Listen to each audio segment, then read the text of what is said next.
call on WCOM-LP, Chapel Hill and Carver, 103.5 on your FM dial, or live streaming at WCOMFM.org. You can also watch the show on the People's Channel after a week's delay on Thursday night at 10 p.m., Friday morning at 6 a.m., or Tuesday at noon. The show will also be available on our YouTube channel, Wolf Wake Up Call. I'm your schwintzer here with our host, Lori Hoyt, Emily O'Hara on the camera, and today our special guest is Judith Ferster.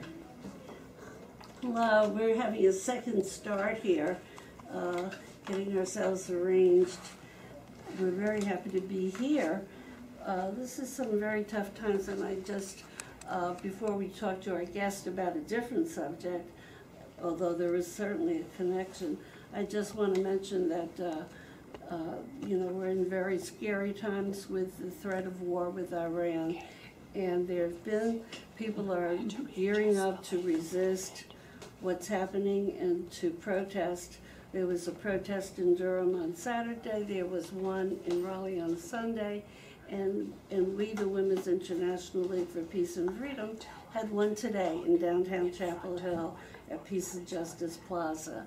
And I understand there were 70 to 80 people there, that there was, thank goodness, media coverage from Spectrum, and I think the local CBS affiliate, and I think some of our representatives were there. I know I heard that Rola Insko and Ellie Kinnaird were there.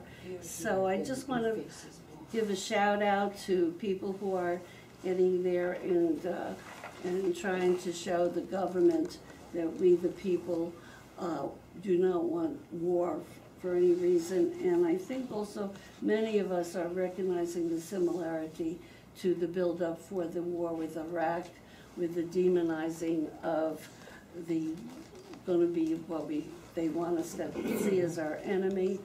And there's a lot of propaganda to try to get people ready for war, and we've got to do everything we can to resist that and to realize that endless wars are not making our country any better. So I just wanted to mention that about the protests. Keep tuned. We'll let you know of any further protests when we know about them, and I'm sure they'll be on many avenues over the internet. And with that said, I want to get to our guest, Judith Ferster, who I'm so glad could come. And she is just recently back from a trip to Palestine. And so we have a lot to hear from her about this trip. Hi, Judith. Hello. So I'm glad you were able to get here. And so first, let's just tell us a little bit about yourself and what I think you belong to some organizations that are concerned with Palestine. Want to tell us a little bit about yourself and your interest in Palestine? Okay. I got interested in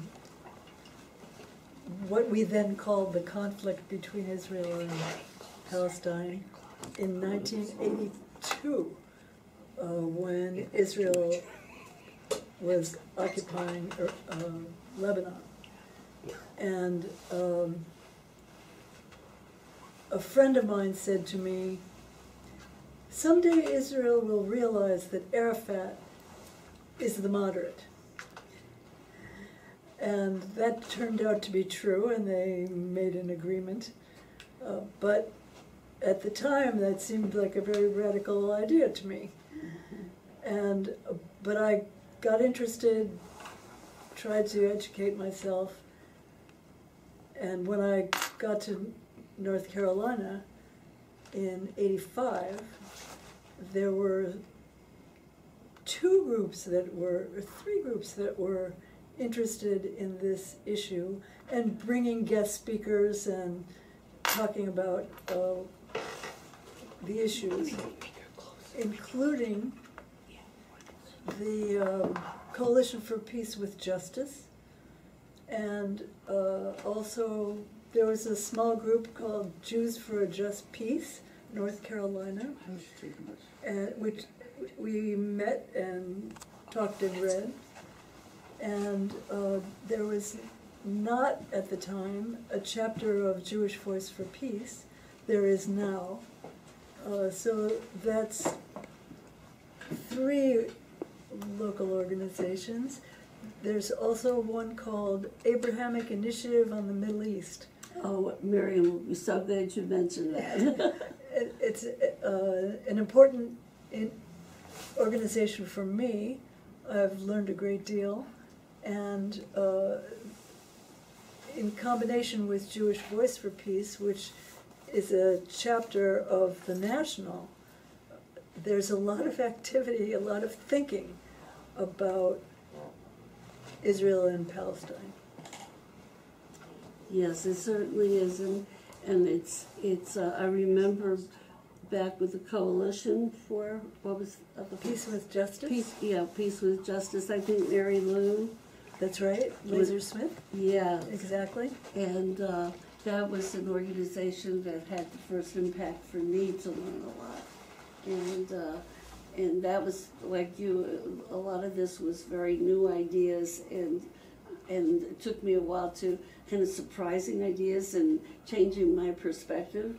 And so she and that organization had a huge influence for me to begin to understand the oppression of the Palestinian people, and also for me to link them with our own indigenous people, you know, to kind of see that connection, that there's people living on the land, and then somebody else wants that land, and that is a setup for conflict. Of a very asymmetrical kind. Yes, that's an important part of that, yes. Which is why I said what we used to call the conflict between Israel and Palestine, we're now thinking of it as a colonial settler situation where a powerful group walks in and dispossesses the indigenous people of their land and resources. Yes, that is a change in so it's been evolving, changing the perspective as the situation has evolved and has become more and more frightening and horrendous for the people of Palestine under, you know, crueler and crueler regulations and so you've been interested in it since the early 80s, Yes. and kind of learning and changing with your perspective. And is this your first trip there? Yes. So that was a big step for you to take. Yes. I had a great opportunity to go and travel with Miko Peled, the Jewish Israeli activist. He's written 2 books, one called The General's Son, because he is the son of a famous general, Israeli general, who prosecuted the 67 war, the 6-Day War. His father became a supporter of the 2-state solution after the 6-Day War, and also became a professor of Arabic literature. That is so he was also a person who was changing and evolving. Yes. Huh. And Miko has gone farther than his father, I believe, but his knowledge of the peace activists working there now made that a great opportunity to go and travel with him. He put together a small group of 6 people, and he was the 7th, got a van, and took us around. That's an ideal way to travel. It is. That is. So is he based here? Is that why you said you could go with him? Yes, he is now based here. California for a long time, DC currently, but he's planning to move back. Back to Jerusalem and his family home, so where he was raised. So he's only here in the, so he's in Washington right now, but for 11. I believe so. I don't know when exactly he's going to move, but Yeah. that's the long-term plan. So how did you meet him since he's in Washington? I'd met him before because he'd come to speak about his first book, The General's Son, Okay. with Balance and Accuracy in Journalism. He came again to talk about his second book, which is called Injustice, which is about the case of the Jerusalem Foundation and the prosecution against them. 5 of them are still in jail in this country. And he thinks it's a case of grave injustice, so that's what his second book is about. So his name is Nico? Nico, M-I-K-K-O? only one K. Pele? Peled. P-E-L-E? P-E-L-E-D. So I want to look up one of those books. I love books. So the first one again was The General's Son. Yes, That's an intriguing title. indeed. And it talks about his upbringing with the general, and it's full of pictures of him as a little boy with important Israeli officials. Mm-hmm. So he was born to it. Mm-hmm. But then it talks about what happened to him when his niece was killed in a suicide bombing in a cafe in Israel, and how he wanted to know why there was so much anger at Israelis, and why do they hate us question. So he went to find out, and he found out. But that's an interesting response. A lot of people's response would, when you think about how things often happen, would be revenge. You know, being a general's son, the niece is killed by a suicide bomber, and that is a very interesting response, that he could bring himself to ask the question, why do they hate us, and have that kind of seeing them as human beings and not just the demon to be further destroyed. Yeah, that's very interesting. So that book, and It's a nice book. yeah, it's not, and the other one was Injustice. Injustice. Okay, so he's been here, and at Jerry Marcus's Balance and Accuracy in Journalism, and you got talking, and so what a wonderful opportunity. So you went. When did you go? How long ago was it?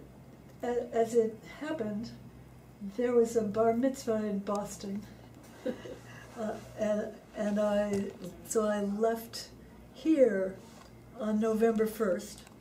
Very recent then. Yeah. Spent some days with family and friends in Boston, and then on the 6th, I took off for Tel Aviv. The 6th of November. Mm-hmm. Took off for Tel Aviv. And it turns out to have been too short a trip. I was there for 9 days. Oh. 2 of them were on my own, and 7 with the group. So that's very brave of you. And so you went there by yourself to Tel Aviv. Yes. And 2 days on your own. Yes, we were based in Jerusalem, both I, when I was alone, and the group when we had convened. Mm-hmm. We were based in Jerusalem, and we took day trips from there, and went to Tel Aviv, went all around Jerusalem, went to 4 Bedouin villages in the Negev, and back to Bethlehem to see a refugee camp. What I had done while I was on my own was go to Bethlehem. Now, is Bethlehem, who's living there? Is it Israelis or is that Palestinians? It's a Palestinian town on the West Bank. In Bethlehem. it is, there's not a, I wouldn't say there's much of a Jewish population there. Uh-huh. I mean, the great story of Israel is the diversity of it. It is proud, and rightly so, of its very varied demographics. All kinds of people live in Israel, but it also has the West Bank, which is mostly Palestinian, although there's some Christians there as well. And it still has jurisdiction over the Gaza Strip. So did you get to the West Bank at all? Yes. Right. That's what I was telling you. Yeah, so Bethlehem is in the West Bank? Yes. Okay. So for the 2 days that I was on my own, I wanted to visit people I knew because they had been here enough for me to know them and want to see them more in their home territories. Yes. One of them was Mazen Kumsia, who spent a number of years at Duke. And so he was an activist here, and I got to know him then. And after he spent a number of years at Yale, he decided to go home and is teaching biology at the University of Bethlehem, where he also founded a natural history museum. And they're working on sustainability and biodiversity. And since he is a molecular biologist, he can do very precise studies about biodiversity because they can look at the DNA of the species that they're collecting. Now he's Palestinian. Yes, he grew up in Beit Zahur. Okay. And that's what he moved back to. So that's wonderful when you travel to have those kind of contacts and people that you know to really be able to talk frankly and openly with, and you know that they'll certainly share with you on a different level than with a stranger. It was very, very exciting for me to be able to go see him on his home territory. I knew about the museum. He'd come here a couple of years ago to talk at the Raleigh Science Museum Science Cafe and describe the programs of the museum. So I was thrilled to go and see them for myself. Yeah, that's wonderful. So I did that on my first day alone, in my first day on my own. Mazen told me how to get there. He told me where to go to catch the bus to the West Bank, and I did. So they have buses that would accommodate a wheelchair or help you? Most buses, but in fact, this one, I didn't see exactly what to do with the walker. You know, I use a walker. Yeah. I didn't see exactly what to do with it when I got on the bus. So there was a man holding it for me so it wouldn't roll up and down the aisles. But then he left, and the woman sitting next to me took the walker. I indicated to her that I could hold it, but I had been taking pictures out the bus window, and she said, you go ahead. This is all in sign language, of course. Yeah. But she indicated to me that I should go ahead doing what I was doing, and she would hold the walker. The first part of the trip, she had actually been feeding me. We were sitting next to each other, and she kept handing me candy. I don't eat candy much, so I was not very happy, but I took a bite because she was being so nice.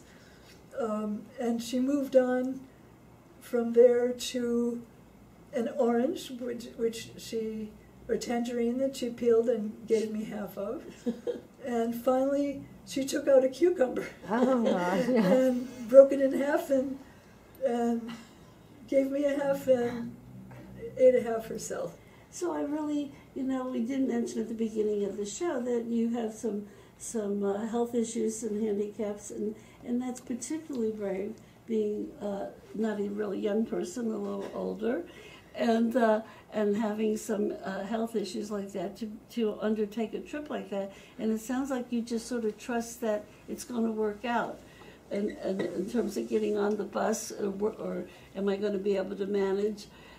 Which is a wonderful way to travel. I'm just going to trust that people will be there and it'll work out. And I really admire that confidence in the universe to protect you and take care of you. Good for you. I felt pretty lucky. Yeah. And when I got up with the group helped a great deal. And I stayed in 3 different places, but the third hotel I was staying in was a Palestinian hotel in East Jerusalem, and they happened to have a wheelchair, a couple of wheelchairs that they just lent out. So we threw the wheelchair in the back of the van with my walker. Mm-hmm. So I had both my assistive devices, and I could use the one that seemed most appropriate for the situation that we found ourselves in. Well, good for you. So when you went into the Palestinian territory or towns, did you notice any market difference that you noticed, or did it feel like going just from one place to the other? I mean, was there a difference in what was available, or? Well, it's much poorer and much less. Well, that's what I was wondering. Yeah.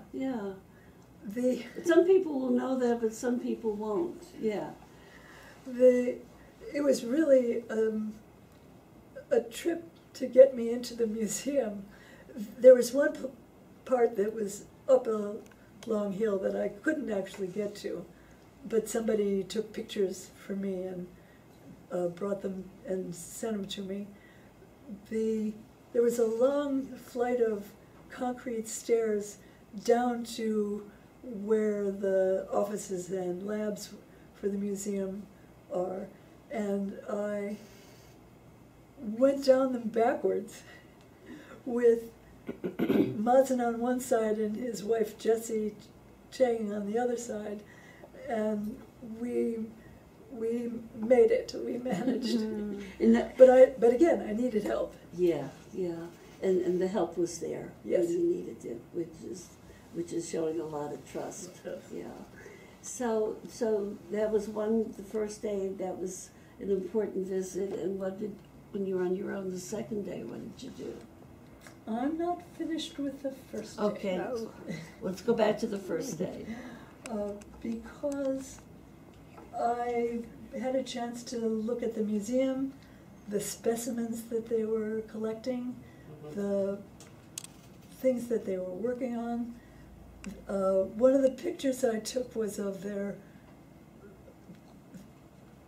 whiteboard with a list of all their projects, the things that they're working on currently, and some of them were community garden, playground, joint project with the National Geographic Society, what they were doing for the British Royal Society. Oh boy. So I loved the fact that they were working on these very down-home projects. Yeah. And pretty thought-provoking scientific work of international importance at the same time. So that was great. But I also wanted to tell you more about the bus trip. Okay. I said I was taking pictures out the window of the bus. Mm-hmm. And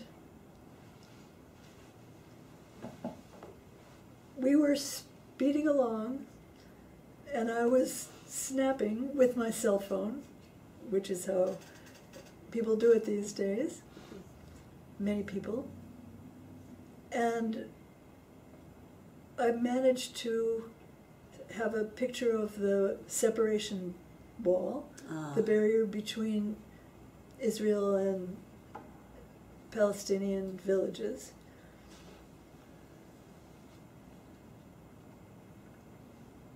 I managed, so that was a far vista, so you could see the wall and the continuation with the barbed wire fence that was continuing the way up the hill. I also got a picture of the wall that was hovering over the bus. The wall has an angled top. So when the bus is speeding along, you really feel closed in by the wall sort of closing down on you. And also a bus stop.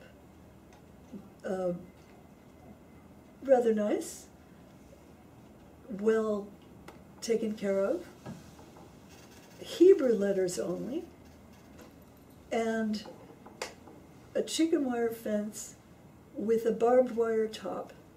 So you could see a vista, you could see through it, unlike the wall in many places where it's solid. So you could see the vista, but you could also see that you were not allowed to be there.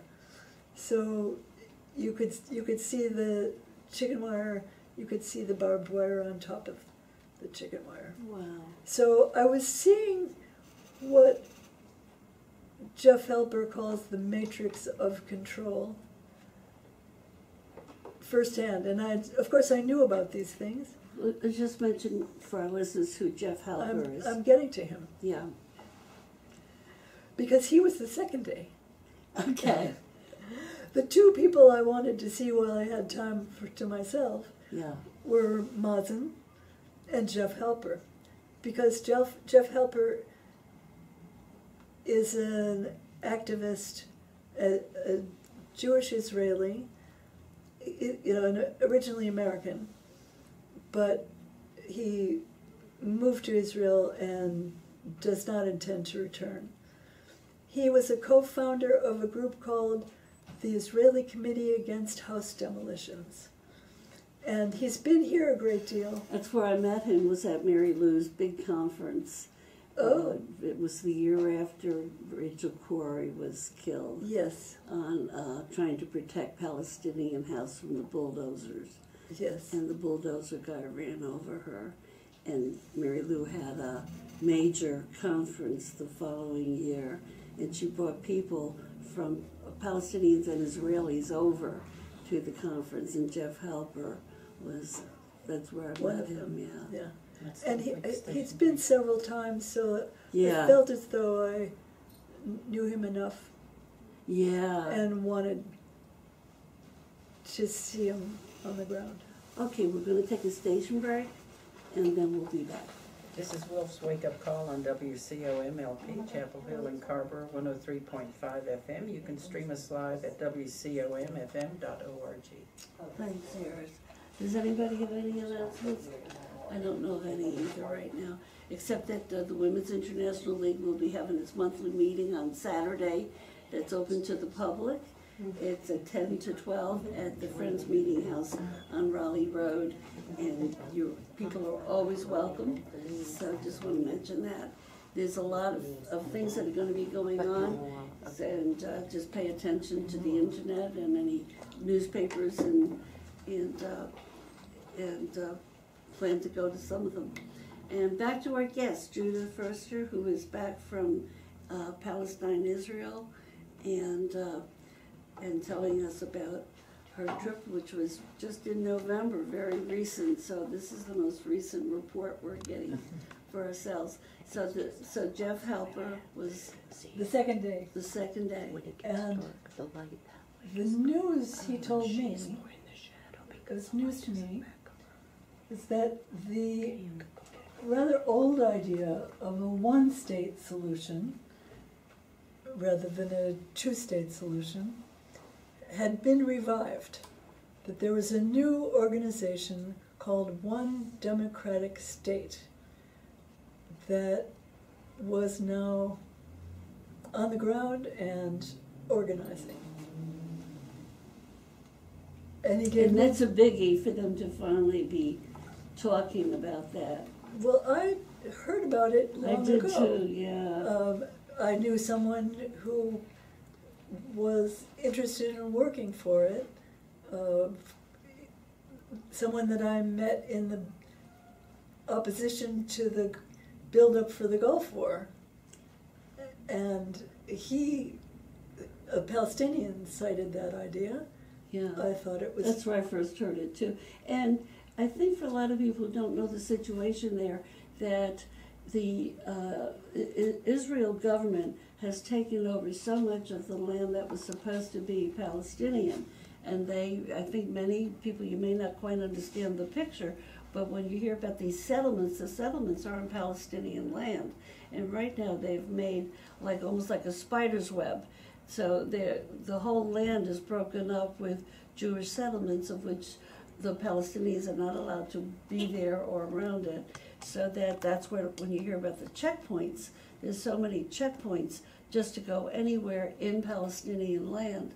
And so it's become almost untenable unless Israel would get rid of the settlements, which nobody sees that about to happen, to have a two-state solution, because what would be the second state is a honeycomb of land taken away from them with illegal settlements. So I think that's important when we're talking about the one-state solution, for people to get a picture in their head of why we need to talk about that.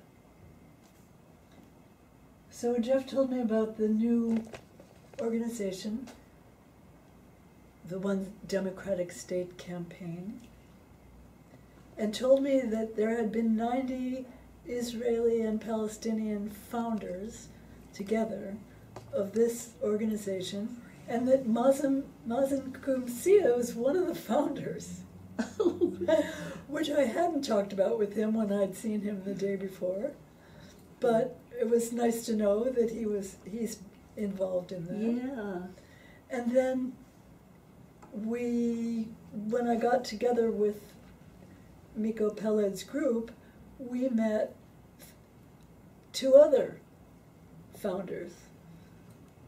And so we went around talking about this idea of a state, one state for all its citizens, and citizenship rights and human rights for everybody. So everyone would have freedom of religion, civil rights, the right to vote. When I got back, a friend to whom I was telling this story turned me on to an Israeli book about a one-state solution. Wow. It's called the Israel Solution. I'm going to write that down. Her name is Caroline Blick. Okay. The Israeli solution. Or the Israel Solution.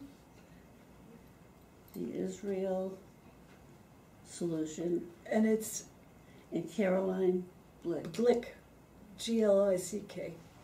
Blick. Okay. And she also proposes a one-state solution from a Zionist perspective.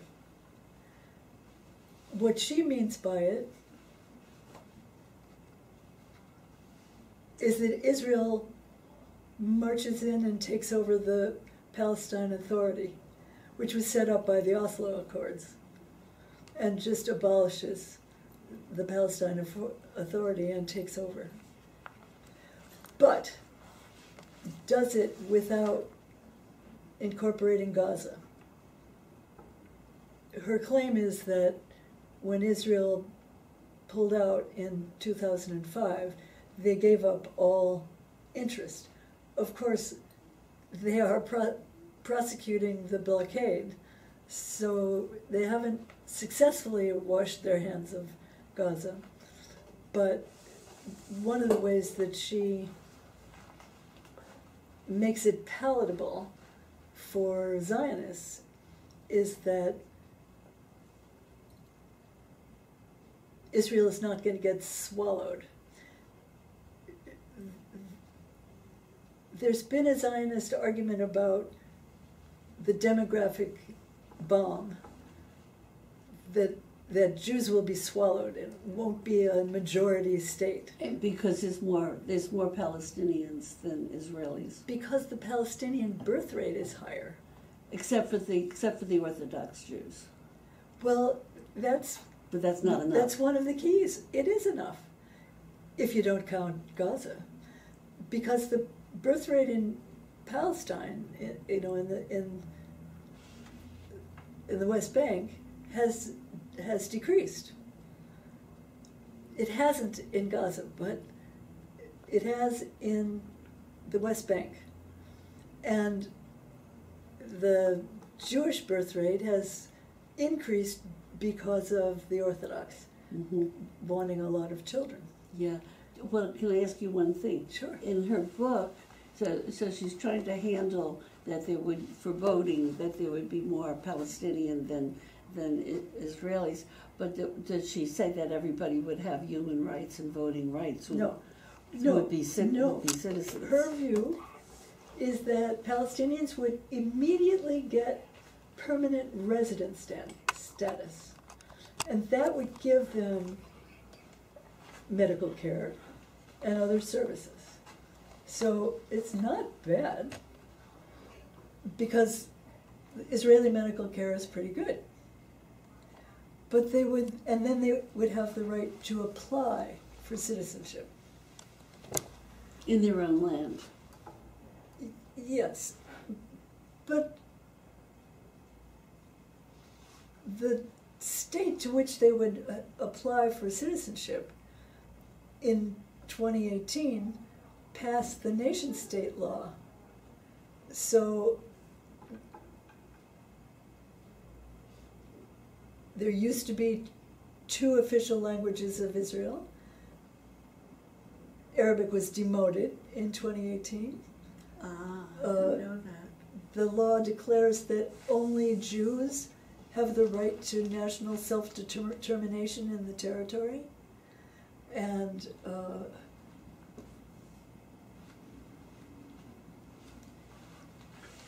so what you're saying? There are other provisos. So that with 18, there was some things that further gave fewer rights to Palestinians, and that her book is one solution, a Zionist solution, that could give some benefits while Yes. it could be looked at, also take away some feelings of rights that they have. If you wanted to apply for citizenship, you would have to affirm the Jewishness of Israel. So it would still be a Jewish state. Yes. Ah. I believe so. Yeah. She can't determine what would happen, but she thinks that there are already Palestinians who, in Jerusalem, she says there are 10,000 citizens of Israel. And she believes that she has a survey with good credentials, a Palestinian organization as well, that says that Palestinians admire Israeli democracy. Right. And of course, they don't admire the Palestinian Authority. Yeah. It has mostly taken over security functions for the Israeli government. Yeah. So they're thought of as collaborators. Yeah. It's not a good democratic government. It's avoided having elections. So I want to get back to your trip, though. This is really interesting. So these are things that in your first 2 days were hot discussions about from a Palestinian perspective of one state and a Zionist discussion of one state. The Zionist perspective only came when I got back. Oh, okay. I didn't know about the Zionist While you were there. one state Yeah. solution while I was there. So, But when I got back, I did, and I read a book. yeah, which is very interesting. Both the whole thing is very. Any kind of solution that we can get out of this stalemate is worth looking at. So those were your first 2 days, and we have just about 15 minutes left, and I want to get to some more of the trip. Of course, we could always have you come back, but tell us a little bit more while you're here of when you traveled around in the van with the others to the Bedouin communities. And Well, Miko didn't do the guiding himself, most of it. He hired guides from organizations that were showing us what has been destroyed and through the occupation and through the founding of Israel and the occupation and what remains.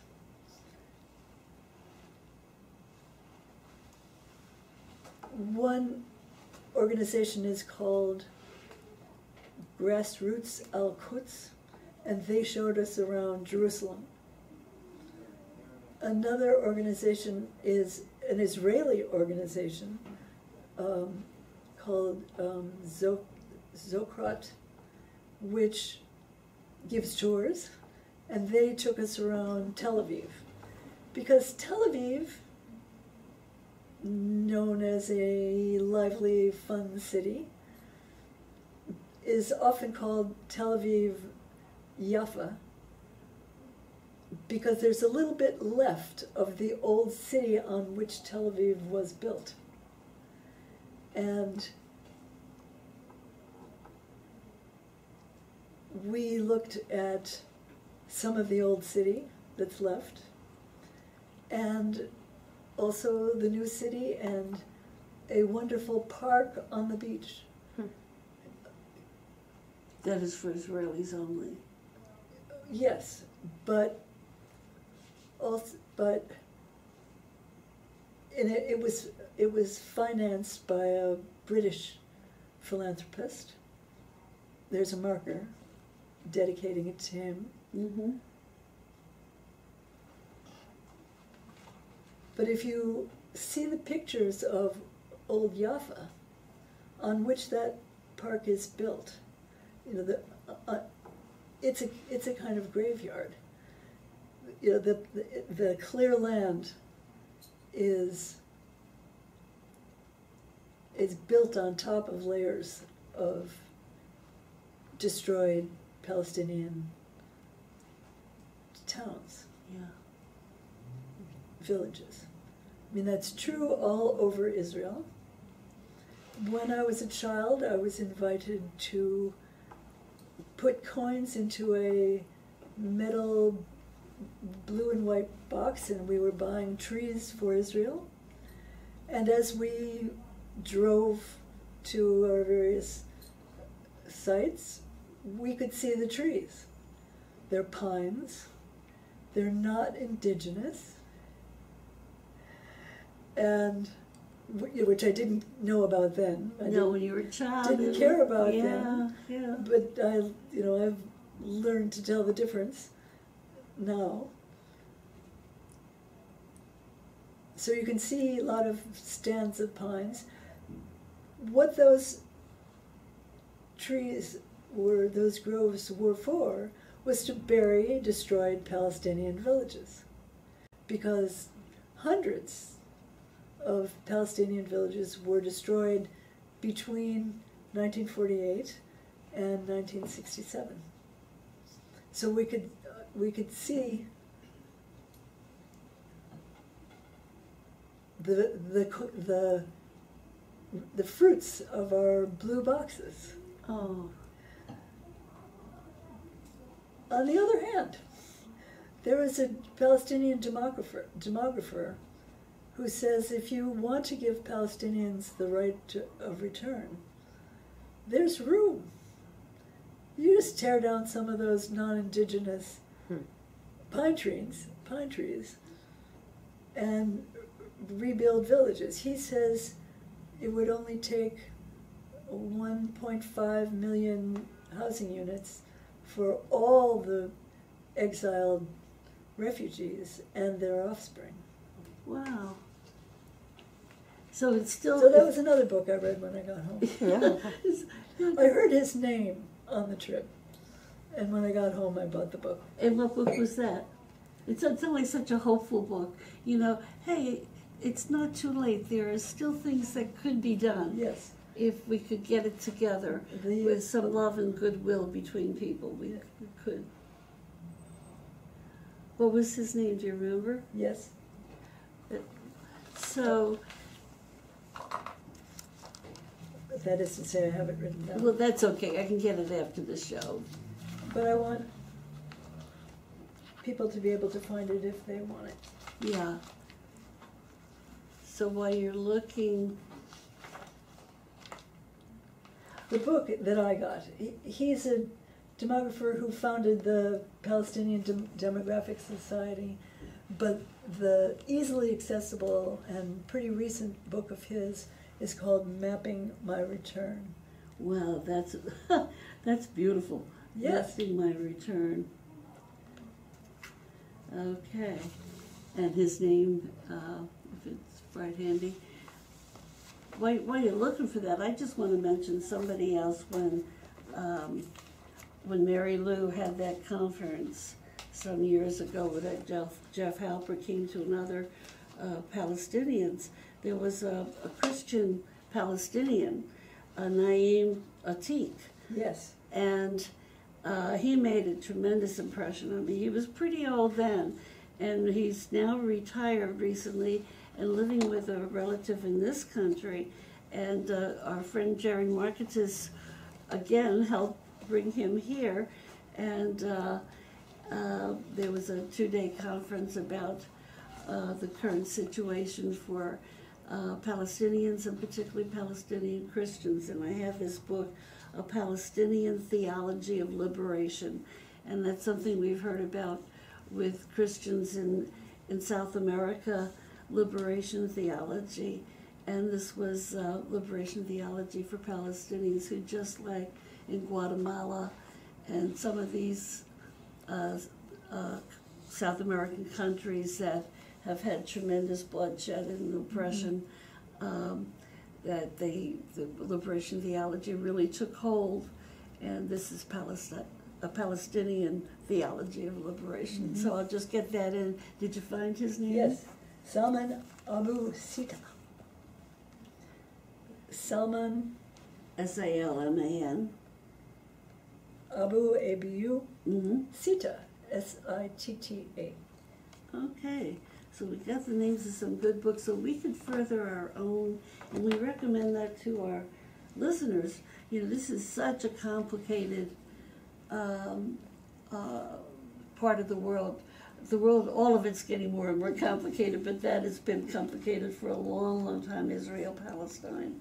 And so here are some books if you wanted to read some more. One by Miko Peled, P-E-L-E-D, The Son of the General, and in fact it's called The General's Son. The General's Son. Yes, and then there's other ones on injustice, and then there's the one about the one Democratic State campaign. One Democratic State is campaign. Is a website. That's a website. And it's pretty easy to find. Okay. And you can join. You can donate. Better yet, but also there is another viewpoint of that called the Israel Solution by Carolyn Glick, Yes. and that's a Zionist perspective. So we have different books with different perspectives, but the one I really like about it's such a, because I love trees and I love the idea of positive solutions. Mapping My Return. Mapping My Return by Salman Abu Sita. Sita. Yes, so Exactly. yes, where all those pine trees which are not indigenous and not the best kind of tree, and that's probably also because they tore down so many of the olive trees that belong to the Palestinians. They just, because I remember seeing a documentary where they were crying to see their olive trees destroyed. It was so sad. Yeah. So okay, so here you are going around in the van we have about a little more than 5 minutes left, and so went to Bedouin villages. Yes. In the Negev, Israel has proposed to Bedouins that they move to villages in the north of Israel that the Israelis would build for them. Some of them have done it, but there are lots of villages in the Negev and that the Bedouins don't want to leave. They live in unregistered, unrecognized villages, don't get a lot of services. Yeah, I've never heard about the Bedouins until, recent years, and I didn't quite understand. So the Bedouins are not what we think of as the Palestinians. It's a different tribal group that have been nomads and around that area for a long time. That's my rough understanding. What did you find out? Semi-nomadic, some of them. Muslims are very varied, like Christians, and some of them have a nomadic lifestyle, living in two places, winter pastures and summer pastures. Exactly. So they're not just wandering. So they have two places to live. Two places, and they go back and forth for the pasture and the... But in 4 villages, I didn't see any goats or sheep or anything else to herd. Okay. So I think the people that I was meeting were not nomadic. In fact, the one who entertained us in the village where we spent the most time worked in a chemical factory. Oh dear, very different from what we think of as...